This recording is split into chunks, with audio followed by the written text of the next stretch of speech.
Hello friends, मैं हूं doctor Vanshika Ahuja और मैं स्वागत करती हूं आपका रिवंशी एकेडमी में। आज मैं लाई हूं आपके लिए कैपिटल बजटिंग डिसीजंस का चैप्टर जो मैं लेक्चर 4 में आज करवाने वाली हूं।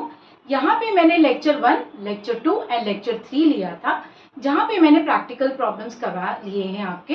पहले लेक्चर में हम लोग ने 2 प्रैक्टिकल प्रॉब्लम्स किए थे और सेकेंड लेक्चर में हम लोग ने 1 प्रैक्टिकल प्रॉब्लम किया। थर्ड लेक्चर में भी मैंने एक ही प्रैक्टिकल प्रॉब्लम किया। आज मैं करवाने वाली हूँ आपको एक और प्रैक्टिकल प्रॉब्लम जो है नेट प्रेजेंट वैल्यू का ही प्रॉब्लम है। अगर आप प्रॉब्लम अपनी स्क्रीन पे देख पाए तो स्क्रीन पे आप देख सकते हैं प्रॉब्लम में दिया हुआ है कि आपको 14% इंटरेस्ट रेट पे प्रेजेंट वैल्यू दी गई है 10 साल के लिए। उसके बाद कहा गया है the expected cash inflows from the following alternatives over the various years are as follows। अब अल्टरनेटिव 3 दिए गए हैं और अल्टरनेटिव 3 दिए जो गए हैं उनके लिए 10 साल की इंफॉर्मेशन दी गई है, 10 इयर्स की डेटा दी गई है कि कैश इनफ्लोज यानी ए अल्टरनेटिव, बी अल्टरनेटिव और सी अल्टरनेटिव में कितने कितने होने वाले हैं। तो ए अल्टरनेटिव अगर आप देख पाए तो कैश फ्लोस लिखा हुआ है कि फर्स्ट ईयर में ये 4 लाख आने वाले हैं कैश इनफ्लो, 10 लाख, 15 लाख, 16 लाख, 17 लाख और लास्ट जो ईयर है 7th ईयर अल्टरनेटिव ए का वो है 10 लाख। अल्टरनेटिव बी में दिया गया है कि अल्टरनेटिव बी में फर्स्ट ईयर में कुछ भी नहीं है, लेकिन सेकेंड ईयर से कैश इनफ्लो स्टार्ट हो रहा है 5 लाख, 20 लाख और उसके बाद में जो 4th ईयर है, 4th ईयर से लेके 8th ईयर तक 30 लाख कंसिस्टेंटली हो रहा है। ये है अल्टरनेटिव बी का कैश इनफ्लोज। अल्टरनेटिव सी में cash inflow first year, second year और थर्ड ईयर में कुछ भी नहीं आने वाला है, नील है। तो आप अगर प्रैक्टिकल प्रॉब्लम में देख पाए स्क्रीन पे जो दिखाई दे रहा है वहां पे डैश है, लेकिन यहाँ पे 4th ईयर से अल्टरनेटिव सी में कैश इनफ्लो स्टार्ट होगा 10 लाख, 20 लाख, 40 लाख, 50 लाख, 50 लाख, 50 लाख एंड 50 लाख, यानी ये 10th ईयर तक ये 50 लाख होते रहेगा। स्टार्ट हो रहा है ये 4th ईयर से लेके 10th ईयर तक। आगे बढ़ते हैं। प्रॉब्लम में कहा गया है investment at the start of the year 1। तो जब अल्टरनेटिव ए में अगर हम लोग पैसे डालने वाले हैं तो 50 लाख की इन्वेस्टमेंट लगेगी अल्टरनेटिव ए में। अल्टरनेटिव बी में अगर हम लोग पैसे डालेंगे तो यहाँ पे 70 लाख का खर्चा है, इनिशियल इन्वेस्टमेंट यहाँ पे 70 लाख की होने वाली है। अल्टरनेटिव सी में अगर हम लोग पैसे डालने वाले हैं तो इसका खर्चा आने वाला है 100 लाख यानी 1 करोड़ रुपए। अब ये तो इन्वेस्टमेंट की बात थी। अब वो आगे बढ़ते हैं और प्रॉब्लम में कह रहे हैं एंटिसिपेटेड सेल प्राइस। अगर ये अल्टरनेटिव ए से लेके अल्टरनेटिव सी तक जहां पे भी वो लोग पैसे डालने वाले हैं, अगर वो बेच दिया जा रहा है, सब ये मशीन है ये बेच दी जा रही है, तो anticipated sale price on disposal of original investment at the end of the year, यानी ए अल्टरनेटिव अगर वो बेच दिया जाए तो 4 लाख रुपए मिल सकते हैं 7th ईयर में। बी अल्टरनेटिव में अगर जो पैसे डाल रहे हैं वो बेच दिया जाए तो 8th ईयर में उसके मिलेंगे 6 लाख रुपए। सी अल्टरनेटिव में जो पैसे लगाए हम लोग ने 1 करोड़ रुपए, अगर उसको हम लोग 10th ईयर में बेच दिए तो उसमें से मिलेंगे हम लोग को कितने 10 लाख रुपए। तो ये दिया गया है इंफॉर्मेशन और कहा गया है कैलकुलेट करो present values of anticipated return at 14%। Which alternative would you recommend और why? अब पहले कहा गया कि present values of anticipated return at 14% calculate करो। तो ये मैंने आप देख पा रहे हो ये बोर्ड पे मैंने सब सारे कॉलम बना दिए हैं। अब कॉलम बनाने के लिए आपको क्या करना है, पहले कॉलम बनाना है 1, 2, 3, 4 एंड 5 कॉलम्स बना देने हैं। अब 5 ये कॉलम्स हैं तो पहले 2 कॉलम आपके छोटे बनेंगे और 3rd, 4th और 5th कॉलम को आपको बड़ा बनाना है। क्यों बड़ा बनाना है? क्योंकि हम लोग के 3rd कॉलम को डिवाइड करना है 2 कॉलम्स में और 4th कॉलम को डिवाइड करना है 2 कॉलम्स में और फिफ्थ कॉलम को डिवाइड करना है 2 कॉलम्स में। ठीक है, अब ये जब बन जाए, मैं फिर से रिपीट कर रही हूं, आपको ये स्टेटमेंट बनानी है, statement showing net present value.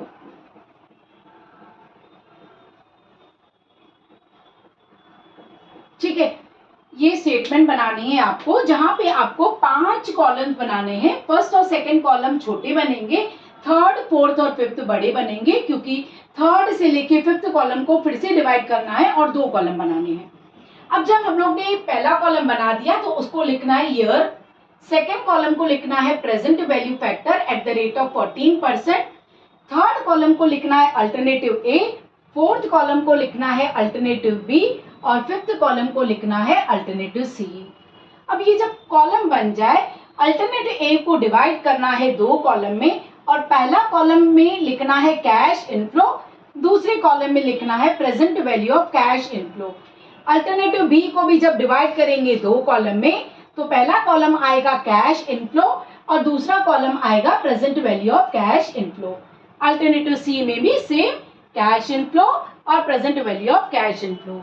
अब जब मैं ये स्टेटमेंट बना रही थी तो मुझे थोड़ी कंजस्टेड लग रही थी, तो मैंने सोचा कि फर्स्ट ईयर को मैं डिवाइड करके देखूं, तो मैंने एक लाइन ड्रॉ कर ली, लेकिन ये लाइन है ना, ये ऊपर नीचे हो गई। ये क्यों ऊपर नीचे हुई है? क्योंकि बहुत बड़ी प्लेस है, मैंने स्केल से नहीं बनाने की कोशिश की, हाथ से ही बनाने की कोशिश किया, तो इसके लिए ऊपर नीचे हो गई। लेकिन आप रजिस्टर में अगर प्रॉपरली करने वाले हो तो रजिस्टर में तो लाइंस बनी हुई है और आप टैबुलर इंफॉर्मेशन स्केल से ही करने वाले हैं, तो आपकी बहुत अच्छी तरीके से ये बन जाएगा। अब अगर एग्जाम में आ रहा है, आपको अगर टेंशन हो रही है कि ये तीनों अल्टरनेटिव एक साथ बनाएंगे तो हम लोग को टेंशन हो जाएगा, ये और कहीं पे भी कैलकुलेशन रॉन्ग हो सकती है, तो बहुत अच्छा मेथड ये हो सकता है कि आप तीनों अल्टरनेटिव्स के अलग अलग स्टेटमेंट बना दो। Statement of net present value alternative A, alternative B के लिए statement of net present value और अल्टरनेटिव सी के लिए statement of net present value. अगर ये बनाएंगे तो लास्ट में जो भी अमाउंट आएगा उससे आप समरी फॉर्म में लिख सकते हैं कि कौन सा हम लोग अल्टरनेटिव चूज कर सकते हैं। तो अभी आगे बढ़ते हैं। अब थोड़ी इंफॉर्मेशन मैंने डाल दिया है, प्रॉब्लम से देखने के बाद में आप भी प्रॉब्लम को देख के वो इंफॉर्मेशन डाल सकते हैं। अब इंफॉर्मेशन क्या डालेंगे, हम लोग लिखेंगे ईयर। अब याद कीजिए जो पहला अल्टरनेटिव है वो 7 साल के लिए है, तो हम लोग क्या करेंगे, ईयर कॉलम में 1 2 3 4 5 6 7, ये 7th ईयर तक सारे के सारे प्रेजेंट वैल्यू फैक्टर लिख देंगे, जो भी 1 डिवाइड बाय 1.14। प्लीज ये ध्यान दीजिएगा, हम लोग प्रेजेंट वैल्यू कैसे निकालते हैं। प्रेजेंट वैल्यू निकलती है 1 डिवाइड बाय ब्रैकेट में 1 प्लस आर, हाँ ऐसे निकलता है, तो 1 डिवाइड बाय 1.14 ये आएगा प्रेजेंट वैल्यू फैक्टर, क्योंकि 14% पे कहाँ है इंटरेस्ट रेट पे, डिस्काउंटिंग फैक्टर कहाँ है। तो कैलकुलेट अब 1 डिवाइड बाय 1.4 करेंगे तो आपका आ जाएगा 0.877, 0.769, 0.675 and so on. 7th year में ये 0.400 है, अगर आप कैलकुलेटर पे करके देखेंगे तो ये 0.399 और आगे भी कुछ है। तो जब भी पॉइंट के बाद में अगर आप 3 डिजिट ले रहे हो और चौथे डिजिट में 5 से ज्यादा आ रहा है नंबर, तो आप आगे के नंबर को 1 बढ़ा सकते हो डिजिट में, तो मैंने यहाँ पे 0.400 लिया है। अब जब मैं अल्टरनेटिव ए के लिए बता रही हूँ, तो अल्टरनेटिव ए में 7th ईयर के बाद में अल्टरनेटिव ए का जो है वो बिक रहा है, डिस्पोज हो रहा है, तो डिस्पोजल का क्या आएगा, सेम ही आएगा प्रेजेंट वैल्यू फैक्टर। उस समय हम लोग डिस्पोज करेंगे अल्टरनेटिव ए की मशीनरी को, तो 4 लाख रुपए में हम लोग डिस्पोज कर रहे हैं, तो उसके लिए मैंने डिस्पोजल का सेम प्रेजेंट वैल्यू फैक्टर लिखा है। अब ये था 7th ईयर तक अल्टरनेटिव ए। अल्टरनेटिव जो बी है वो फर्स्ट ईयर में तो यहाँ पे कुछ भी कैश इनफ्लो नहीं है, लेकिन सेकेंड ईयर से 5 लाख है, थर्ड ईयर में 20 लाख है, फोर्थ ईयर में 30 है, फिफ्थ ईयर में 30, 6th ईयर में 30, 7th ईयर में 30 और 8th ईयर, प्लीज ध्यान दीजिएगा यहाँ पे डैश दिया है वो डिस्पोजल का है, ये डिस्पोजल का है, तो यहाँ पे 8th ईयर में, ये 8th ईयर में यहाँ से 30 लाख आ रहा है, तो 8th ईयर में अल्टरनेटिव बी का 30 लाख लिखा है मैंने। तो 8वें साल के बाद अल्टरनेटिव बी का जो इन्वेस्टमेंट था वो भी बेच दिया जा रहा है, डिस्पोजल हो रहा है। अब डिस्पोजल के टाइम पे अल्टरनेटिव बी में 6 लाख रुपए मिल रहे हैं। तो 8th ईयर का जो प्रेजेंट वैल्यू फैक्टर है, मैंने यहाँ पे डिस्पोजल लिखा है और 0.351 सेम लिखा है और उसके आगे उसी कॉलम में 6 लाख रुपए लिखे हैं। ठीक है, ये हो गया मेरा अल्टरनेटिव बी। अल्टरनेटिव ए बिक रहा था 4 लाख में 7वें साल के बाद में, अल्टरनेटिव बी बिक रहा है 6 लाख रुपए 8वें साल के बाद में। अब आ जाते हैं हम लोग अल्टरनेटिव सी पे। अब अल्टरनेटिव सी में कहा गया है कि पहले 3 साल में कुछ भी कैश इनफ्लो नहीं है, तो हम लोग क्या करेंगे, पहले के 3 साल में डैश डैश करते आएंगे और उसके बाद हम लोग लिखना स्टार्ट करेंगे। तो ये 4th ईयर में 10 लाख है, 5th ईयर में 20 लाख है, 6th ईयर में 40 लाख, 7th ईयर में 80 लाख, 8th ईयर में 50 लाख, 9th ईयर में 50 लाख और लास्ट ईयर, ध्यान दीजिए, लास्ट ईयर में अल्टरनेटिव सी का कैश इनफ्लो आ रहा है 50 लाख। जब ये 10 इयर्स कैश इनफ्लो का कंप्लीट होगा तो ये सोच रहे हैं कि अल्टरनेटिव सी बिक जाए। अगर ये जो अल्टरनेटिव सी में जितनी भी इन्वेस्टमेंट उन्होंने की है, अगर ये बिक रही है तो ये कितने में बिकेगी, तो उन्होंने एंटिसिपेट किया है कि ये बिकेगी 10 लाख रुपए में। तो हम क्या करेंगे, ये 10 इयर्स लिखने के बाद में 10 लाख जो है वो 10th ईयर के बाद डिस्पोजल लिखेंगे ईयर कॉलम में और प्रेजेंट वैल्यू फैक्टर दिखाएंगे 0.270 same as it is present value factor के कॉलम में। ये होगा 0.270 10 लाख के अगेंस्ट। ठीक है, अब ये सारी की सारी मैंने स्टेटमेंट बना दी है। अब हम लोग क्या करेंगे, इसमें जो भी इंफॉर्मेशन मैंने छोड़ा है उसको हम लोग लिखना स्टार्ट करेंगे। अब प्रॉब्लम में तो उन्होंने कहा है कि हमें बताओ कि प्रेजेंट वैल्यूज कितनी है, तो हम लोग स्टार्ट करेंगे प्रेजेंट वैल्यू निकालना। अब प्रेजेंट वैल्यू फर्स्ट ईयर में फैक्टर 0.877 है, तो मैंने कैलकुलेटर लेके रखा है, कैलकुलेटर लगा के टेबल पे रखा है और उसको हम लोग मल्टीप्लाई करेंगे। 0.877 मल्टीप्लाई बाय 4 लाख। ठीक है, अब प्रेजेंट वैल्यू कैश इनफ्लो का जो 4 लाख रुपए था, 14% इंटरेस्ट रेट पे 1 रुपए की कीमत कम होके आ रही है 88.77 पैसा। मल्टीप्लाई करेंगे 4 लाख से तो अमाउंट आ जाएगा 3,50,800। ठीक है, आप भी ऐसे करते जाइए। 0.769 multiply by 10 lakh, 0.769 multiply by 10 lakh, तो ये आ जाएगा 7,69,000।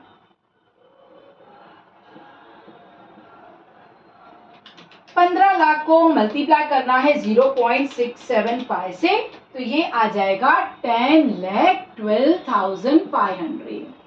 ठीक है, अब इसको बहुत अच्छे तरीके से प्रॉब्लम को एग्जाम में भी कीजिए, क्योंकि मल्टीप्लिकेशन जब करते हैं तो कोई ना कोई मिस्टेक होने के चांस बहुत होता है। तो जब भी कैलकुलेटर पे कैलकुलेट कीजिए, करने के बाद में पूरी स्टेटमेंट एक बार फिर से रीचेक पक्का कीजिए, ताकि कोई मिस्टेक हो तो वहां पे ही क्लियर होनी चाहिए, वरना आप अपने मन में अज्यूम करके आएंगे कि ये तो मेरा राइट गया है पूरा प्रॉब्लम, लेकिन जब एग्जामिनर इवैल्यूएटर चेक करेगा तो उसमें कोई ना कोई वो मिस्टेक निकालेगा।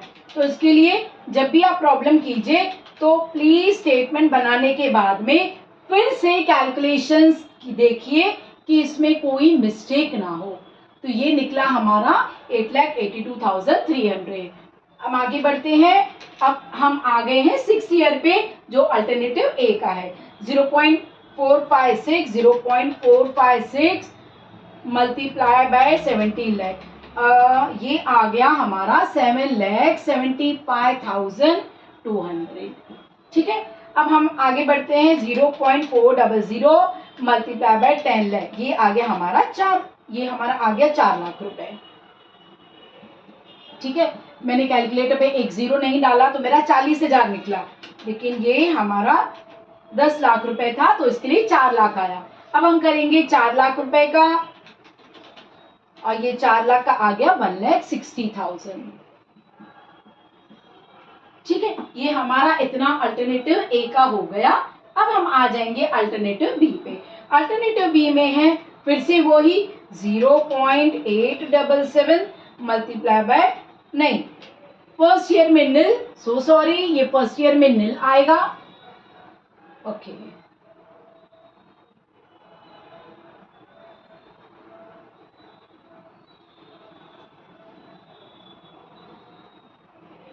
ठीक है, मैं ये रब कर देती हूँ क्योंकि कोई मिस्टेक हो सकती है ये करने में। हाँ, क्योंकि फर्स्ट ईयर मैंने नील लिखा है, सेकेंड ईयर में 5 lakhs लिखा है, तो जब मैं लाइन ड्रॉ कर रही थी ये सेकेंड ईयर में जा रहा था, तो फर्स्ट ईयर में ये नील कर दूंगी और सेकेंड ईयर में लिखूंगी 0.769 मल्टीप्लाई बाय 5 lakh। ठीक है, ये आ जाएगा मेरा 33,84,500। ठीक है, ये थोड़ा कंजस्टेड लग रहा है, लेकिन आपके रजिस्टर में जब आप करेंगे तो यहाँ पे कंजस्टेड नहीं लगने वाला है, ये प्रॉपरली आप कर पाएंगे। 0.675 थर्ड ईयर का, थर्ड ईयर में 20 lakhs का कैश इनफ्लो होगा, तो ये होगा 13,50,000 रुपए। ठीक है, 13,50,000 रुपए, और ये फोर्थ ईयर में 0.592 हो रहा है, तो 0.592 मल्टीप्लाई बाय 30 lakhs। ओके, तो ये हो जाएगा 17,76,000। ठीक है, अब ये फोर्थ ईयर आ गया मेरा, फिफ्थ ईयर आ गया मेरा, सो सॉरी, फिफ्थ ईयर आ गया मेरा जहां पे 519 हो रहा है। एक बार फिर से मैं चेक कर लेती हूँ, 592 मल्टीप्लाई बाय 30 lakhs। क्या मैंने राइट निकाला? हाँ, बिल्कुल करेक्ट निकाला। अब मैं आ जाऊंगी फिफ्थ ईयर में, फिफ्थ ईयर में है 0.519 मल्टीप्लाई बाय 30 lakh। आप भी जब भी रजिस्टर में कीजिए प्लीज स्केल रख के कीजिए, तो आपकी कोई मिस्टेक नहीं होने वाली है। 0.456 मल्टीप्लाई बाय 30 lakh। बोर्ड पे करते समय हमेशा डिफिकल्टी होती है क्योंकि बोर्ड की प्लेस स्पेस ज़्यादा है, तो उसमें मिस्टेक होने की चांसेस ज़्यादा हो जाती है। सेवेंथ ईयर में ये हो जाएगा 0.400 मल्टीप्लाई बाय 30 lakh। ठीक है, ये हो गया मेरा 30 lakhs 12 lakhs। ठीक है, ये 12 lakhs हो गया। डिस्पोजल का ये कॉलम है, तो डिस्पोजल के कॉलम में यहाँ पे मैं डैश कर दूंगी। ठीक है, अब आ जाएंगे एथ ईयर के कॉलम में। एथ ईयर में फिर से 0.351 पे मुझे मिला 30 लाख रुपए अगर अल्टरनेटिव बी से, तो ये होगा प्रेजेंट वैल्यू 10,53,000। ठीक है, अब आगे बढ़ते हैं, तो अल्टरनेटिव बी अगर बिक गया 6 लाख रुपए में, तो 6 लाख रुपए के कितने पैसे मिलेंगे? 0.351, तो ये मुझे मिलेंगे 2,10,600 रुपए। ठीक है, ये होगा डिस्पोजल जब एथ ईयर के बाद में, तो ये 6 लाख रुपए का बन जाएगा 2,10,600 रुपए। अब मैं आ जाऊंगी अल्टरनेटिव सी में। अल्टरनेटिव सी में आने के लिए हम आ जाएंगे यहाँ पे, और अल्टरनेटिव सी का सेम वहां पे प्रेजेंट वैल्यू फैक्टर देख के लिखते जाएंगे। आई होप आप देख पा रहे हो। अब आ जाएंगे फर्स्ट ईयर में। फर्स्ट ईयर में कुछ नहीं है, नील। सेकेंड ईयर में 0.769 प्रेजेंट वैल्यू फैक्टर है, लेकिन कैश इनफ्लो कुछ नहीं है। सेकेंड ईयर नील, थर्ड ईयर नील। अब आ जाएंगे चौथे साल में। चौथे साल में प्रेजेंट वैल्यू फैक्टर 592 है, मल्टीप्लाई करेंगे हम लोग 10 लाख से। ये 10 लाख से मल्टीप्लाई किया, तो ये मेरा बन गया प्रेजेंट वैल्यू फैक्टर 5,92,000। ठीक है, ये प्रेजेंट वैल्यू फैक्टर है। फिफ्थ ईयर में जब मैं आ जाऊंगी, तो ये फिफ्थ ईयर में मेरा है 0.519, ये 0.519 कैश इनफ्लो मुझे मिला है 20 lakhs का। ठीक है, 20 lakhs का जब मुझे कैश फ्लो मिला है, तो ये बन गया है 10,38,000। ठीक है, अब आ जाते हैं हम लोग 3, 4, 5, 6 सिक्स ईयर में। सिक्स ईयर में 0.456 हो गया। 0.456 मल्टीप्लाई बाय 40 lakhs, 40 lakhs, और ये मेरा बन गया 18,24,000 रुपए। ठीक है, क्योंकि प्रेजेंट वैल्यू फैक्टर महंगाई, अपॉर्चुनिटी कॉस्ट, इंटरेस्ट की वजह से ये कम होते जा रहा है, तो 40 लाख की कीमत ये कब है? सिक्स्थ ईयर में 18,24,000 बन जाएगी। अब आ जाते हैं हम लोग सेवेंथ ईयर में। सेवेंथ ईयर में 50 लाख रुपए मिले। सेवेंथ ईयर में 50 लाख रुपए मिले, जहां पे ये कीमत बन चुकी थी 1 रुपए की 400 पैसा, 40 पैसा, हाँ 40 पैसा। तो ये हो गया मेरा 20 लाख रुपए। ठीक है, ये बन गया मेरा 20 लाख रुपए कब, सेवेंथ ईयर में। ध्यान दीजिएगा, ये सेवेंथ ईयर का है अमाउंट। ये ऊपर नीचे थोड़ा बहुत हो गया है, लेकिन आप समझ लेना, first year, second year, third year, fourth year, fifth year, sixth year, seventh year. एथ ईयर में जो अल्टरनेटिव बी का है ये डिस्पोजल है, डैश डाला है। नाइन्थ ईयर में फिर से 50 लैक्स मिल रहा है। नाइन्थ ईयर की कीमत है प्रेजेंट वैल्यू फैक्टर, 1 रुपए की कीमत 351 पैसा। एथ ईयर में 50 लाख रुपए मिलेंगे, तो ये बन जाएगा 17,55,000। ठीक है, यहाँ पे हम डैश कर देते हैं। अब आ जाएंगे हम लोग, यहाँ पे डिस्पोजल का है ये डैश। अब आ जाएंगे हम लोग नाइन्थ ईयर में। नाइन्थ ईयर में 1 रुपए की कीमत बन गई 0.308 पैसा। जब मुझे मिला था अल्टरनेटिव सी, मिल सकता है अल्टरनेटिव सी में से 50 लाख रुपए, तो ये कीमत कितनी बन जाएगी, अरे सिर्फ 15,40,000 रुपए। इट्स वेरी लेस, क्योंकि प्रेजेंट वैल्यू फैक्टर 14% है, जिसकी वजह से 1 रुपए की कीमत कम होती जा रही है। तो ये कम होते होते 10th ईयर में पहुंच गई 0.270। जब 270 पहुंच रही है और 50 लाख रुपए अगर मिले तो हम लोग को कितना मिलेगा, तो ये बन जाएगा हमें 270 multiply by 50 lakh is will be equal to सिर्फ 13,50,000 रुपए। ध्यान दीजिए, मैं सोच रही हूँ कि अल्टरनेटिव सी में से मुझे तो 50 लाख मिलेंगे, लेकिन ये 10th ईयर में 50 लाख की कीमत बच के रह जाएगी 13,50,000 रुपए। जब अल्टरनेटिव सी 10th ईयर के बाद कंप्लीट होगा और बेच दिया जाएगा तो मिलेगा हमें 10 लाख रुपए। ये 10 लाख रुपए जो मिलेंगे हमें, उस 10 लाख रुपए को हम लोग मल्टीप्लाई करेंगे कहाँ से, 10 लैक्स मल्टीप्लाई करेंगे हम लोग 0.270 से, तो ये कीमत रह जाएगी सिर्फ 2,70,000। ये कीमत रह जाएगी 2,70,000 रुपए। ठीक है, और ये मेरा अल्टरनेटिव सी भी कंप्लीट हो गया। अब हम आ जाएंगे टोटल के कॉलम में और एक लाइन हम लोग ड्रॉ करेंगे टोटल की, और हम लोग क्या करेंगे, टोटल कर देंगे। अब टोटल कर रहे हैं तो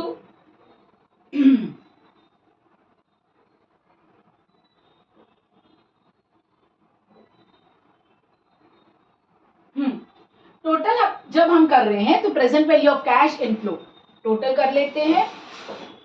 अल्टरनेटिव ए का पहले 3,50,800, 3,50,800, 7,69,000, then 10,12,500, then 9,47,200, then 8,82,300, then 7,75,200, then 4 lakh और लास्ट है 1,60,000। ठीक है, ये हमारा हो रहा है 52,97,000। तो हम लोग आ जाएंगे प्रेजेंट वैल्यू कॉलम में और लिखेंगे टोटल में 52,97,000। करेक्ट, हाँ ये आ गया हम लोग का 52,97,000। अब हम आ जाएंगे अल्टरनेटिव बी कॉलम में और अल्टरनेटिव बी कॉलम का टोटल करेंगे।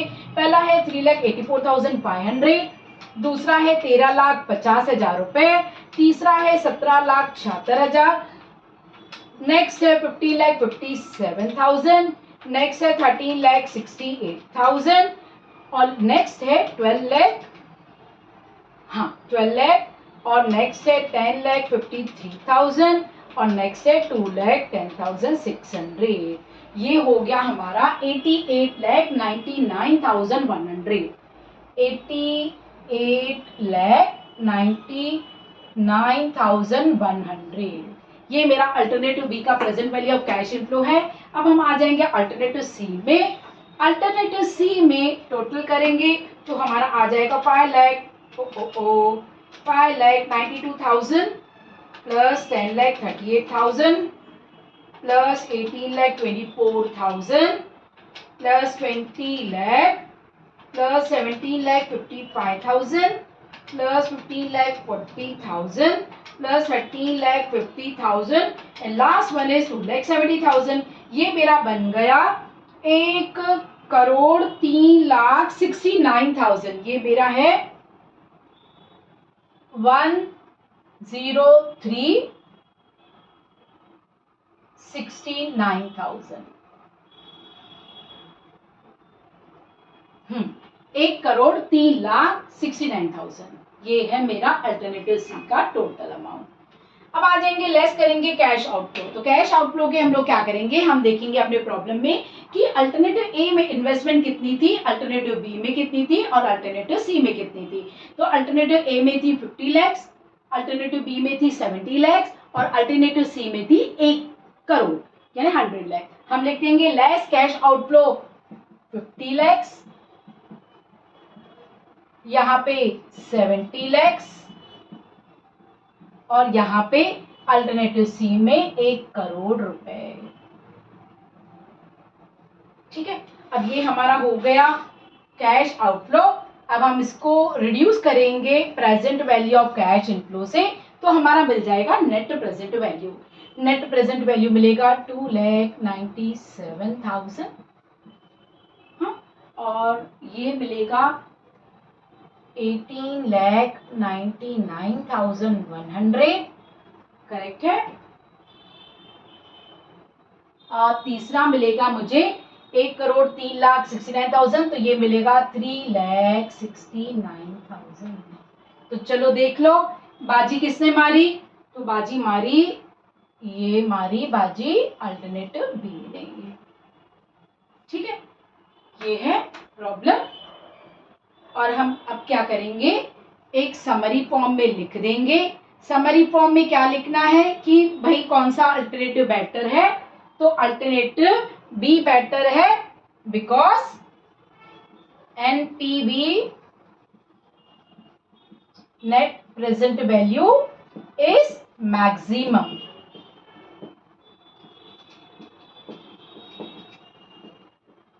ठीक है, ये हो गया हमारा प्रैक्टिकल प्रॉब्लम। आप इसकी जो प्रॉब्लम है इसको स्क्रीन पे देख सकते हैं। प्लीज अच्छे से करके आइए एग्जाम में। और कुछ भी प्रॉब्लम है तो प्लीज कमेंट्स में डालिए। कैसे समझ में आया प्रैक्टिकल प्रॉब्लम, कमेंट्स में डालिए। पॉजिटिव है रिस्पॉन्स प्लीज प्रैक्टिकल ये कमेंट्स में डाल दीजिए। और कुछ आपको लग रहा है कि और अच्छी तरीके से करवा सकते हो वो भी डाल सकते हैं। ठीक है, आज हम लोग इतने ही पे ही कंप्लीट करते हैं और हम लोग कल करेंगे फिर से कैपिटल बजटिंग डिसीजंस का एक और प्रॉब्लम, जहाँ पे मैं थोड़ी डिफिकल्टी लेवल ज़्यादा वाला प्रॉब्लम करवा सकती हूँ। तो नेक्स्ट लेक्चर के लिए इंतजार कीजिए। Lecture will be fine. This is lecture 4। I have written here lecture 4। Okay, thank you so much. Subscribe कीजिए चैनल को और दूसरों को भी शेयर कीजिए सब्सक्राइब करने के लिए। Thank you.